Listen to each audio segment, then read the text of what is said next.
It's Brian Preston, the money guy. Now, what I imagine is out there in audience world, there was an audible gasp of the folks who hate the buying process, and then like some giddiness for folks who love the buying process. And in my experience, you fall into one of two camps. You either really enjoy buying a car or you really loathe buying a car. I think I fall in the camp where I think in the past I've gotten really good deals, so I think I'm decently good at getting a good deal, but I loathe the process. Sure. I actually hate the reindeer games that I feel like traditional legacy auto manufacturers put you through. But look, I want to go the other way, because I'm going to talk about in a second how the things are changing. Yep. Matter of fact, let's go ahead and let's kind of talk about how times are changing, because sure. I will tell you the heartburn that even with times changing, it's brought upon me.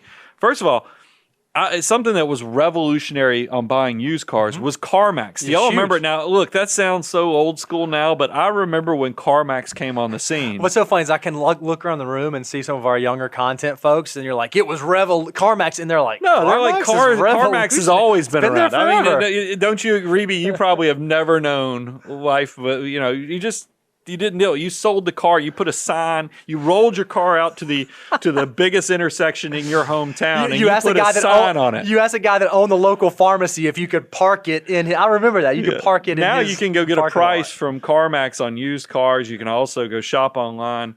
And then so that's one thing. You still have to go there. But the times have changed even more in the fact that Carvana. Yep. Now they'll roll the car out to your house. I don't know why I keep saying rolling out. I guess that's my own bias towards. They drive them. Yeah. What I think is interesting is I've never bought a car through Carvana, but I have a lot of neighbors and friends who swear by the process. They're like, it's basically like shopping online, and I just swipe through and swipe through and swipe through, and I click, and then it shows up, and it's wonderful. And they love the process. They've taken a lot of the seediness that you're talking about in the traditional auto industry. They've kind of taken that out of the process. And then those are both used cars. Now, those are both ways that you could sell your car as well as buy a new used car for yourself. But then fast forward, and there's Tesla on the scene, and you buy that all through the web. I mean, they don't even call their locations dealerships; they're service centers. Now, I think you told me when you bought yours, you basically are buying sight unseen. You basically like build this thing on the computer,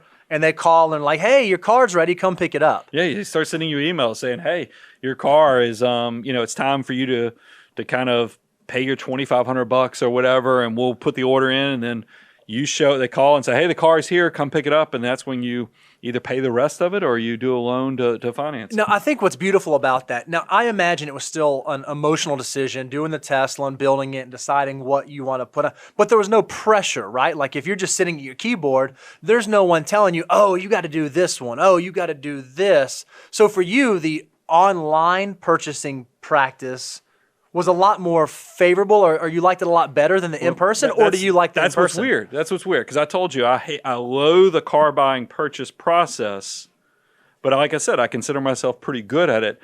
I don't know that I loved. Look, and I have a weird analogy here.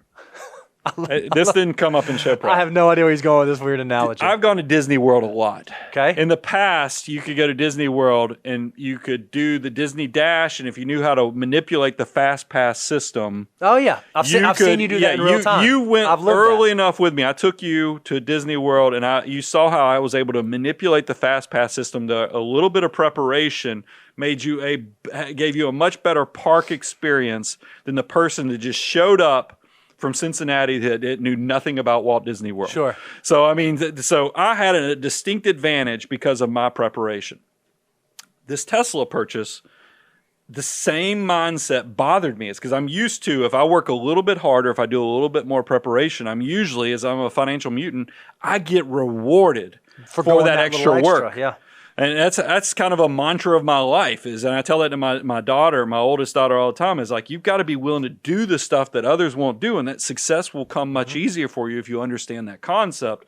Well, you go buy a Tesla, it bothers me. I'm getting the same price as the person that just hit the button. I don't know how to explain that. Now, maybe that it deadens from the fact that you love the car and it goes well, but it is a little bit of a mind play on yourself that you cannot get a better deal than anybody else. So, okay, so you're obviously on the mutant side where you like to do that. I know a lot of folks are on the other side, and maybe you're not in the world where you're buying a Tesla. Maybe that's not something you're looking for, and you're not going to do the like online thing. So, what are some of the things you can remember if you are going to buy a car in person? The very number one biggest piece of advice we can give you is emotions are not your friend. When it comes to any big purchases, whether it's houses or cars or fill in the blank, being emotional going into it is usually not going to play to your favor. Well, and the way to avoid emotions, first of all, is you don't do in-person purchases. So don't even do that at all. You need to go into this understanding is that it's in-person versus online. The only time you're going to show up in person at a car dealership is to go test drive, meaning a fact-finding mission, or basically to close the transaction. That is, if you're buying it under the old traditional car buying legacy, process. So that's because you mentioned you want to be on your home turf, not theirs. There's a reason they have the sales manager and the elevated desk. There's a reason they play the reindeer games where your salesperson goes, man, you must have caught him on a good day today because, he's giving you one heck of a deal. I mean, there's all kind of shenanigans that are going on there. It's better if you just avoid it. You let them know, hey, I am pricing this. You go figure out. Here's what's great about car purchases now. Because everything's online, you can go view even used car as well as new cars, the inventory of pretty much everything around you. Like what they actually have sitting on the lot. So it's not hard to go find 2 to 3 cars that are exactly alike. And then once you have 2 to 3 cars in your area that you're willing to go drive to pick these cars up, you got them at that point. Because now you can go put A versus B, B versus C, C versus A, and you can see who gives you the best deal. And what I love about that, this is the thing, I don't know about you guys, but every time I've ever bought a car, there's always someone interested. I guess I'm just the unluckiest car buyer on the face of the planet. There's always somebody else who's interested in the very car that I'm looking at. Well, what's great is if I have my A car, my B car, my C car at different dealerships, okay, great.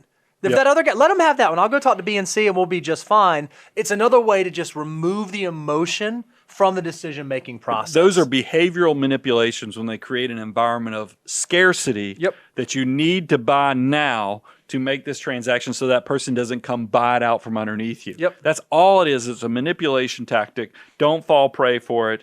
So that's the thing. Take advantage of knowing where the inventory is, knowing what your options are, and you will do much better in the process.